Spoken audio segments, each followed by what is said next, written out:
నమస్తే, this is Murthy from VUDA park. VUDA పార్క్లో చూస్తున్నారు కదా ఎన్ని ఎమ్యూనిటీస్ ఉన్నాయండి.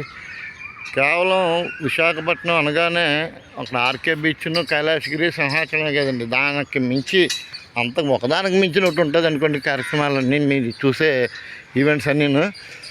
అందులో మీరు వుడా పార్క్లో ఒకప్పటి వుడా పార్క్ ఇప్పటికి చాలా తేడా ఉంది. మీరు గేమ్స్, స్పోర్ట్స్, ఈవెంట్స్ ఒకటేంటండి, బోట్ షికారు అన్ని రకాలుగా ఉంటాయన్నమాట.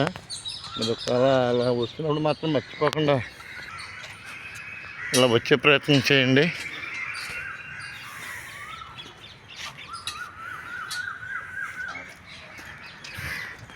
చూస్తున్నారు కదా, ఆ సుదూరంగా కనపడేది సముద్రం. ఇది బోట్ షికార్ పాయింట్. బాగుంటుంది. ఎంజాయ్ చేసుకున్నవాడికి ఎంజాయ్ చేసుకున్నంత, తిన్నవాడికి తిన్నంత. బఫెట్ ఏంటండి, ప్రపంచం భగవంతుడు ఎన్నో అద్భుతాలను ఇచ్చాడు. మీ తిన్నంత, కడుపుకి ఎంత పడుతుందో అంత.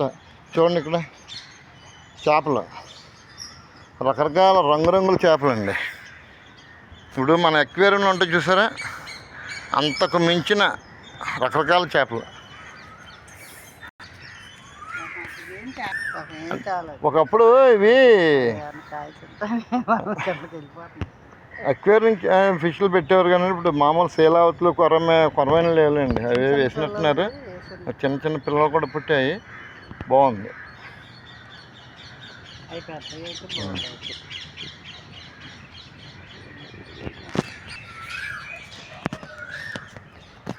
చూడండి అండ్ మార్నింగ్ టైంకి చూసారా, పక్షుల కిలకిల రావాలని చెప్పి మనం మాట్లాడుకుంటూ ఉంటాం.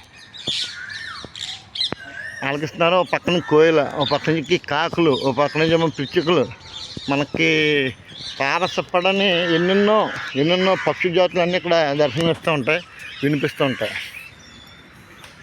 ఒక్కొక్కరికి ఫుడ్ తింటే ఆనందం, ఒక్కొక్కరు సినిమాలు చూస్తే ఆనందం, ఒక్కొక్కరికి ఇలా అవుట్డోర్లో షటిల్ కానీ, ఈ ప్రక్కన బాస్కెట్బాల్ కానీ, ఆ ప్రక్కన ఉన్న ఫుట్బాల్ కోర్టులో కానీ, క్రికెట్ కానీ, ఆట పాట వేట రకరకాలుగా ఎవడు ఆనందం పడదండి.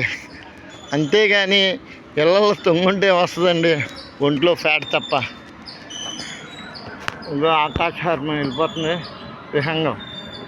విహంగ వేసినాను.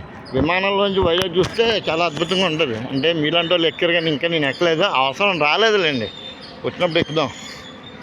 ఇగో దింసా నృత్యాలు. దింసా అంటే తెలుసు కదండి, మన వైజాగ్ ట్రైబల్ ఏరియా, అరకు, డుంబ్రిగూడ వగేరా ఆ ఏజెన్సీ, పాడేరు ఆ ఏజెన్సీ ప్రాంతాల్లో గిరిజనులు ఎక్కువగా చేసే నాట్యం అనమాట. అదే దాని పేరు దింసా అంటారు. దానికి ఇమేజ్ అది. మరి వైజాగ్ అనగానే ఒకప్పటికి, అంటే పూర్వకాలం ఒక 100 సంవత్సరాల క్రితం జాలరిపేట. కేవలం దీని వృత్తి ఏంటంటే వైజాగ్ జీవనాధారం సముద్రంలో చేపలు పట్టడం అనమాట. చేపలు పట్టి వాళ్ళు పట్టపోసుకున్నారు. అటువంటి విశాఖపట్నం సముద్రానికి, అంటే విశాఖపట్నానికి చిహ్నం అనుకోండి, ఏదైనా అనుకోండి. జాలరుడు పక్కనే బోటు, అదొక ఇమేజ్. మొత్తం జాలరి ఇతివృత్తం అంతా ఇదిగోండి బొమ్మల మీద వేసారు చూడండి. బాగుంది కదా. సముద్రంలోకి పడవ తీసుకెళ్తున్నారు, లగేజ్ లోడ్ చేస్తున్నారు, చేపలు పట్టారు, అమ్ముకుంటున్నారు.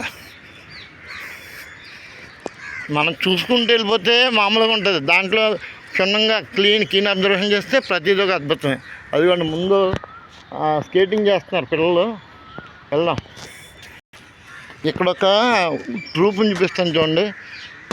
ఎంత వరగానే రిటైర్మెంట్ అనేది తప్పదు. ఒక ఏజ్ వచ్చాక, రిటైర్మెంట్ అయిపోయాక ఏదో దేవుడు పిలుస్తున్నాడు, వెళ్ళిపోవాలని చెప్పి రాంభజన చేసుకోవచ్చు, లేకపోతే చర్చికి వెళ్ళొచ్చు, లేకపోతే మసీదుకి వెళ్ళొచ్చు, ఏదైనా చేయొచ్చు. కానీ ఎంజాయ్ చేయడం మాత్రం మానకూడదండి, అనుభవించాలి ప్రతి జీవితాన్ని.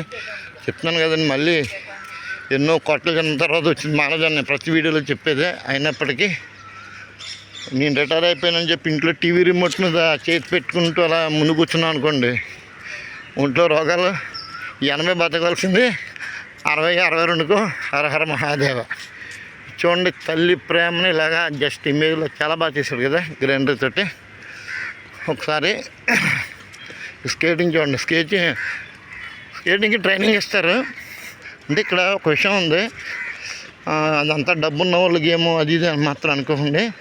పూర్ పీపుల్ ఎవరైనా సరే నేర్చుకునే ఉత్సాహం ఎవరికైనా ఉంటే కనుక రండి ఇక్కడికి.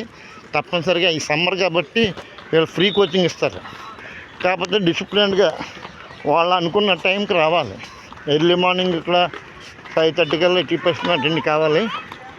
చూడండి చిన్న చిన్న పిల్లలు, అమ్మమ్మ అబ్బాయి కాలు విరిగిపోద్ది, మా అమ్మాయి కాలుని పెట్టేస్తుంది, బెనికేస్తుంది అనుకొని అపురూపంగా పెంచారనుకోండి, అలాగే ఉంటుంది. ఇంకా సమాజంలో ఇంక దేనికి వెళ్ళాం.